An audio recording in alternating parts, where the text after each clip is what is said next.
Eu sou o Dr. Luiz Rasante Júnior, esse é o programa De Bem com a Vida. Obrigado sempre pela vossa audiência. E eu sou médico clínico geral e fiz pós-graduação em medicina chinesa e acupuntura, em homeopatia, antroposofia e medicina quântica. E fiz também um estágio de 1 ano na Santa Casa aqui de São Paulo, no Hospital da Santa Casa, na cadeira de anatomia patológica, que foi chefiada pelo Dr. Walter Maffei, que era um grande mestre. E por conta disso, hoje nós vamos fazer aqui uma entrevista com um colega que é médico também e que foi pupilo número 1 do Dr. Maffei, porque morava no Brooklyn, na mesma rua, e acompanhou ele durante muito tempo e sabe muito sobre anatomia patológica. É disso que nós vamos falar hoje aqui, tá bom? Então, Pavlos, muito prazer que você está aqui conosco. Se apresente, por favor, para o pessoal. Prazer é todo meu, Luiz. Como amigo de longas datas, né, Luiz? Dr. Sim. Luiz Rasante, grande homeopata, né? E tivemos a mesma formação na mesma escola, Fundação do ABC, e convivemos muito junto, como até hoje, né?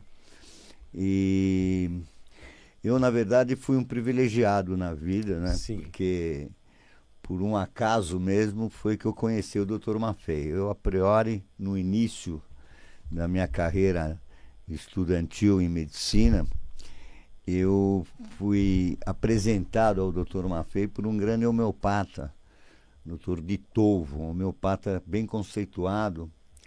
Ele era da cidade de Varginha. Então ele me levou, ele via que realmente eu me interessava muito em patologia clínica, né?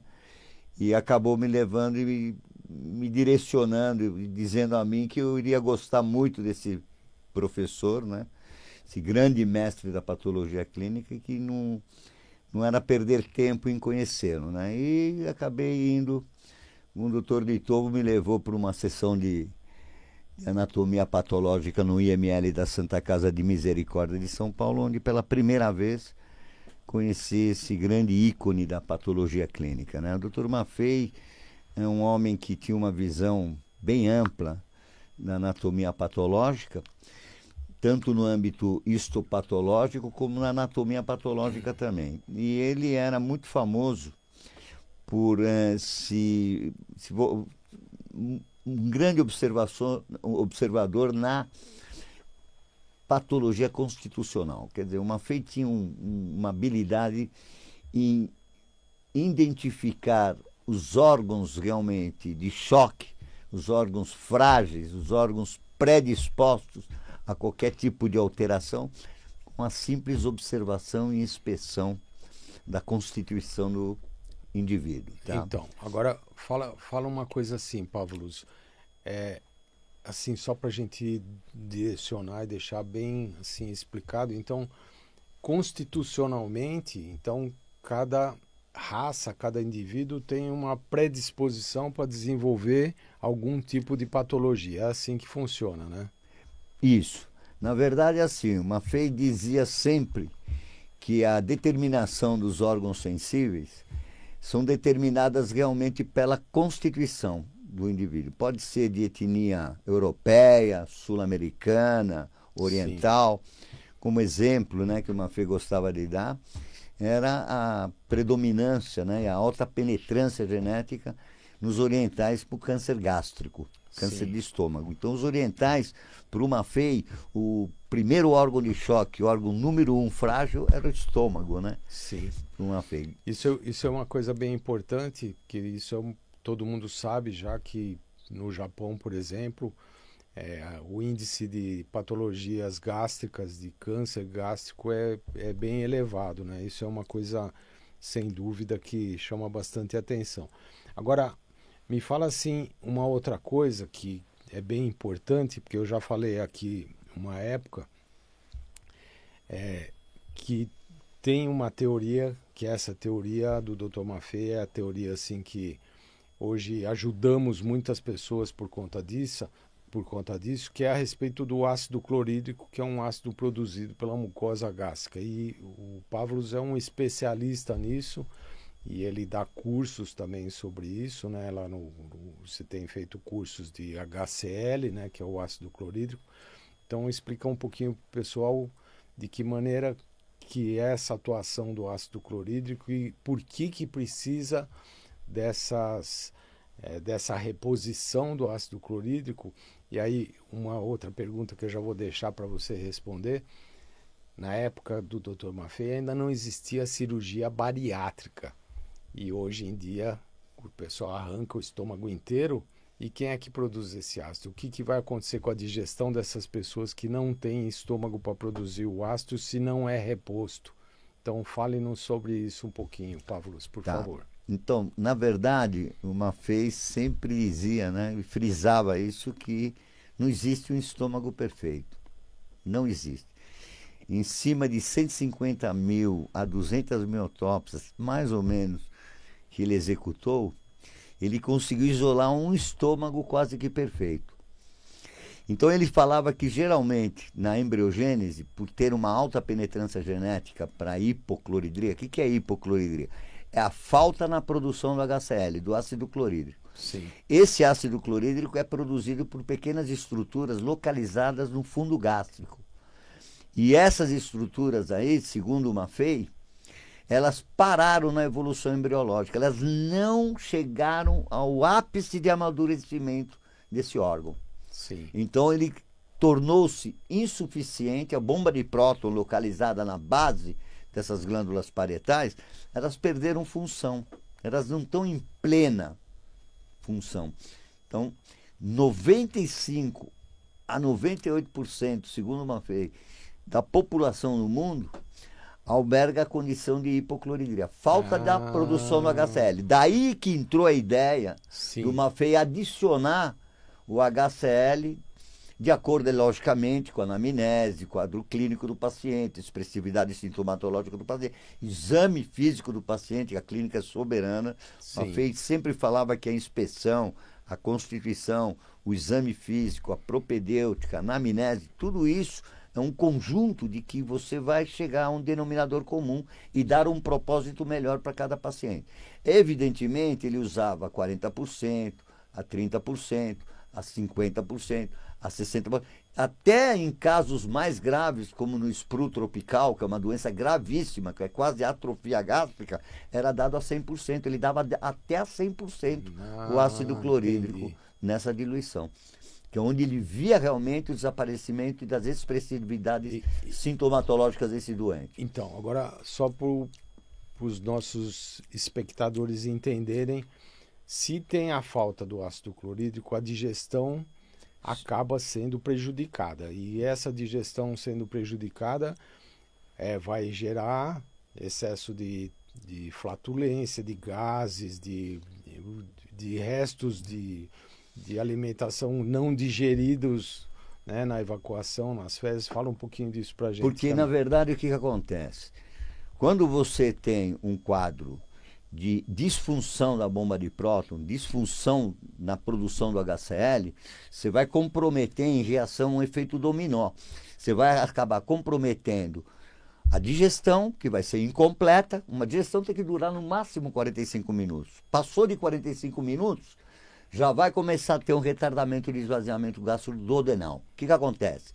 Esse bolo alimentar vai fermentar, começa a fermentar, o próprio produto final da fermentação vai produzir azia, queimação. E vai produzir ácido. Exato, né? É um ácido que não é, na verdade, um ácido benéfico para o organismo. Sim, é um ácido forte, mas foi produzido pela fermentação. Né? Exatamente. Tem muita gente que confunde essa queimação pensando em hipercloridria. Não existe hipercloridria. E aí quando a pessoa chega no consultório de um colega médico, mesmo de um gastro tal, e fala que está com refluxo, que está com todas essas coisas, o remédio mais usado inibidores de bomba de próton. Exatamente, que é os prazóis da vida. Né? Eu não sou contra os prazóis da vida. Não, mas contra. Mas aí as pessoas ficam tomando pro resto da vida. Exatamente.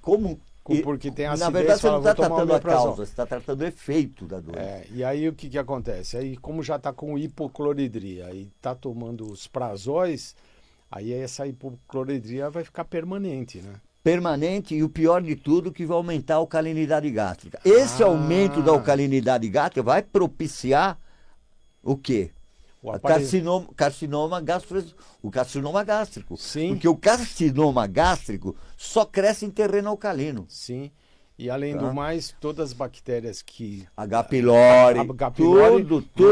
Elas estão sobrevivendo num ambiente alcalino, porque se não tem Eles precisam do ambiente alcalino para sobreviver e para prosperar. É por isso que quando vai fazer a biópsia lá, quando faz endoscopia, fala biópsia para H. pylori, para ver se... urease positiva, exatamente. Aí vem positivo. Aí eles falam assim, então tá positivo... Precisa tomar antibiótico para matar, mas não adianta matar a bactéria. O antibiótico vai agredir mais ainda a mucosa gástrica. Sim. Né? E você vai deprimir o sistema imunológico. Esse é o problema maior. Porque acabam tomando antibiótico por mais de 10 dias. Não, 20, 30, e fica tomando como profilático. Aí acabam tomando pro resto da vida junto com os prazóis. E piorando e potencializando a piora do quadro do terreno biológico do paciente. Sim, e esse paciente então vai passar a ser malnutrido, porque não está sendo feita a digestão dos alimentos, e essa nutrição não é excelente, vai acabar tendo, então... falta de vitaminas, falta de absorção de vitaminas, porque o ácido também é importante na absorção de ferro, né? Muito importante, porque o ferro Sim. e as vitaminas hidrossolúveis, tanto também as lipossolúveis, essas vitaminas e minerais são sempre absorvidas em pH ácido. Sim. Nunca em pH alcalino. Se você toma um inibidor de bomba de próton, você vai neutralizar o aproveitamento desses elementos fundamentais para manter o metabolismo das unidades funcionais. Vai comprometer a assimilação. E essas pessoas acabam fazendo um tipo de anemia que é normocítica e normocrômica, que é muito em prol da síndrome desabsortiva, comprometida pela digestão incompleta pela hipocloridria. Olha só. Entendeu? A falta do HCl. Então vocês vejam que a importância que tem de se fazer essa reposição, né, do HCl. Eu vou dar um exemplo aqui, por exemplo. Hoje em dia, as pessoas acabam fazendo tireoidectomia por conta de nódulos. Tem que repor o hormônio da tireoide. Exatamente. E a glândula é uma... Sim. A glândula parietal, ela é uma glândula endócrina. Se tiver faltando, você tem que repor para ela. Sim, e eu tenho uma paciente que fez uma gastrectomia, eu ia falar gastré total, porque a gente usa o termo abreviado, né? Uma gastrectomia, ou seja, tirou o estômago por conta de uma patologia lá, um câncer no estômago. E essa paciente nunca tomou o ácido clorídrico, mesmo estando sem estômago, porque depois o corpo acaba fazendo um neoestômago ali com o que sobrou com o duodeno e tal, mas não tem acidez para digerir, né? Então a pessoa acaba tendo uma disfunção total, né? Esses gastrectomizados. Tanto a gastrectomia parcial como a total, Y de Roux, que é usada as técnicas cirúrgicas, isso aí realmente, na verdade, você não está tratando nada, você está piorando o quadro do paciente. Sim. Então, na verdade, o certo, um paciente bariátrico, por exemplo, né, tem conduta de como passar o HCl, dar as posologias para um paciente bariátrico. O paciente bariátrico ele não come 2 refeições por dia. O paciente bariátrico ele come pouca quantidade, mas ele faz 6 a 8 refeições ao dia, com quantidades diminutas. Sim. Nesses pacientes, eu uso a 10, 15% o ácido clorídrico. Então, a cada pequena refeição, 3 gotinhas a 15%. Depende tudo da propedêutica clínica desse paciente bariátrico. Então, ele tem que passar por exame físico, até se necessário exames laboratoriais, porque a partir de exames laboratoriais a gente pode realmente observar a péssima assimilação, ou a qualidade realmente que ele está aproveitando os nutrientes ou não, sejam vitaminas e minerais. E você tem observado se esses profissionais cirurgiões gástricos que fazem esse tipo de cirurgia, as cirurgias bariátricas, etc. e tal, ou as gastrectomias, se eles têm esse conhecimento e esse hábito de repor o ácido clorídrico, esses profissionais, você conhece alguns que têm esse procedimento? Alguns, muito poucos, tem. Eu conheço, né? Muito poucos, né? Mas a maioria desconhece. Desconhece. O que eles fazem? Eles aplicam um B12 injetável, sim, uma vez por mês nesse paciente, achando que a B12 injetável vai resolver o problema. Mas lembrar bem que a B12, que é a metilcobalamina, ela é muito absorvida e aproveitada em pH ácido. Ela tem que passar pela via digestiva. Sim, se não passar, se não, passar não é absorvida, tudo que é né? injetável intramuscular, qualquer medicamento por via parenteral endovenosa, ela pelo retorno venoso, ela repassa pelo estômago, ela joga para ser para sofrer digestão. Exatamente. Ela passa por toda a circulação gástrica, entendeu? Sim. Tanto para pequena e grande curvatura do estômago, entende? Toda a parte de irrigação arterial ali. Só vou fazer uma partezinho aqui. Vou deixar os telefones meus e o Pavlos vai deixar também o telefone dele para contato. Então, se vocês tiverem alguma dúvida e quiserem nos contactar, os meus de consultório, o telefone fixo 11 4229 3366 e o WhatsApp 11 962 6810 2230 96810 2230. O Pavlos vai passar também o contato dele para vocês, se tiverem dúvidas, tirarem as dúvidas com ele. Pode falar, Pavlos. É 11 98406 1558. Repita. 11 98406 1558. Ótimo. Agora ficou legal porque aí vocês podem, se tiverem dúvidas, entrar em contato com a gente, né?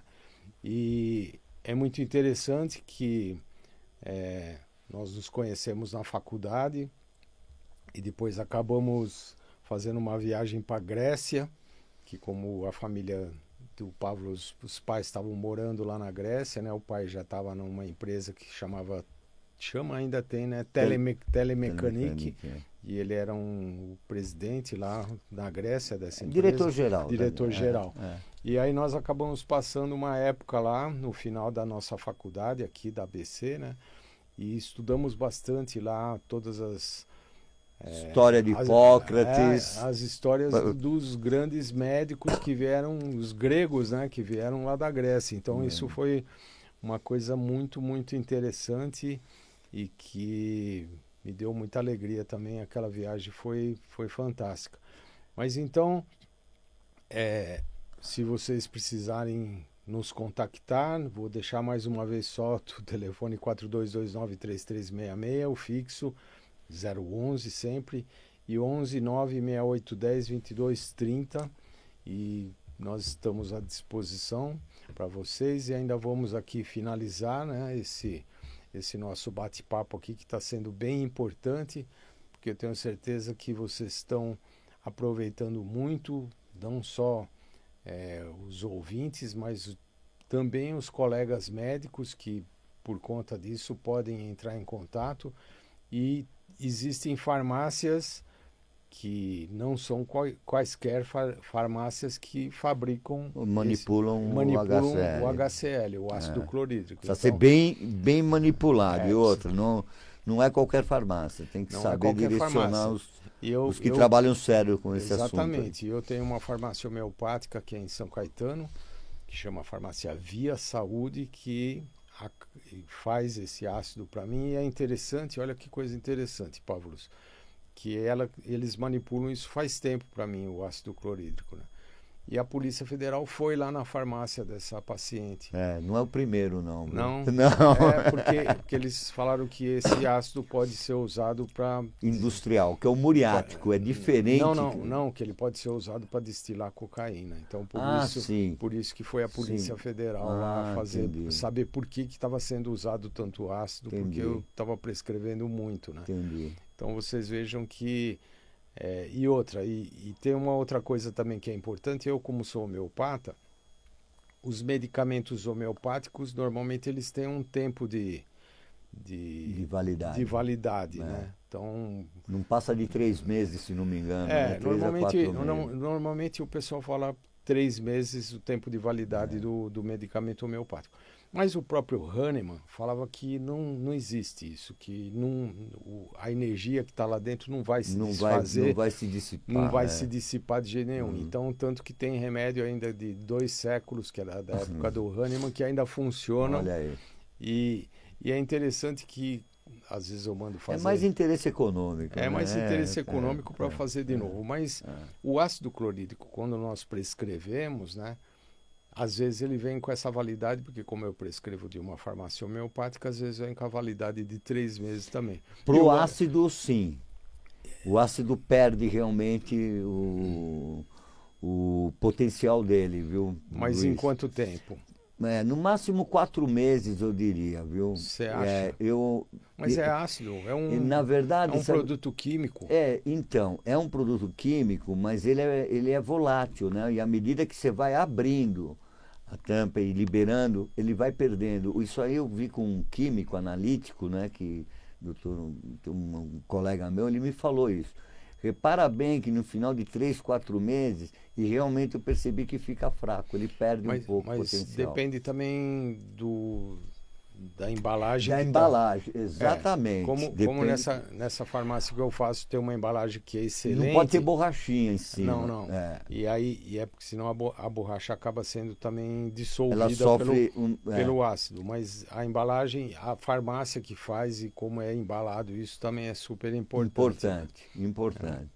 Bom, então foi assim muito esclarecedor, né, Obrigado, Lu. Obrigado. A sua entrevista, e eu tenho certeza que os nossos ouvintes gostaram bastante e espero que vocês também, quando necessitarem, usem esses contatos que nós deixamos para vocês e aí poderemos indicar quais são as melhores farmácias para se fazer isso e tal. E faz então o seu fechamento, agradecimento. Quero agradecer primeiramente meu grande amigo Dr. Razanti. Sim. Luiz Razanti, um amigo quase de infância meu, né? Então, eu considero muito o Luiz, muito mais do que um amigo, né? Faz parte da família, né? E quero agradecer também ao próprio programa, a rádio, de ter me oferecido essa oportunidade, né, de passar um pouquinho sobre os valores que o Maffei deixou, né, e os compêndios que nos deixou também, fora as publicações de neuroiatria e fundamentos da medicina, né, foram uns 4 obras maravilhosas. Sim. E essa oportunidade, né, para mim não tem preço. Falar do Maffei, Luiz, para mim não tem preço. Eu acho que eu vim para cá para essa missão mesmo. Sim. Transmitir mesmo tudo isso que ele deixou, tudo. Porque o Maffei teve uma diferença muito grande. O Maffei não fez medicina ou patologia clínica por interesse econômico. O Maffei fez sem sequer pedir um centavo.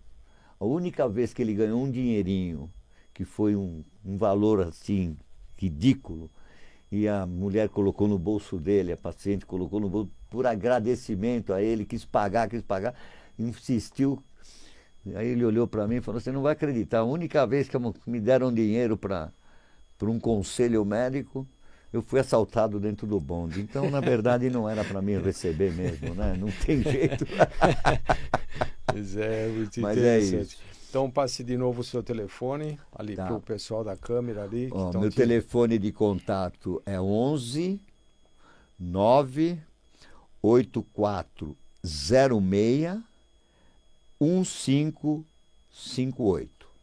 Tá bom? E eu vou aproveitar então, passar os meus contatos pela última vez: 11 4229 3366 da minha clínica em São Caetano, mas atendo aqui em São Paulo também. Aqui pertinho da Rádio Vibe Mundial, e o telefone de WhatsApp, se vocês quiserem mandar alguma informação, 11 96810 2230. Então, agradeço muito a vossa audiência, e agradeço muito também meu caro amigo aqui, Pavlos, e também agradeço o Tomás pela Agradeço o Tomás também. Viu, Tomás? Pela supervisão aqui. Muito obrigado, boa semana a todos. Obrigado a todos. Obrigado, Luiz.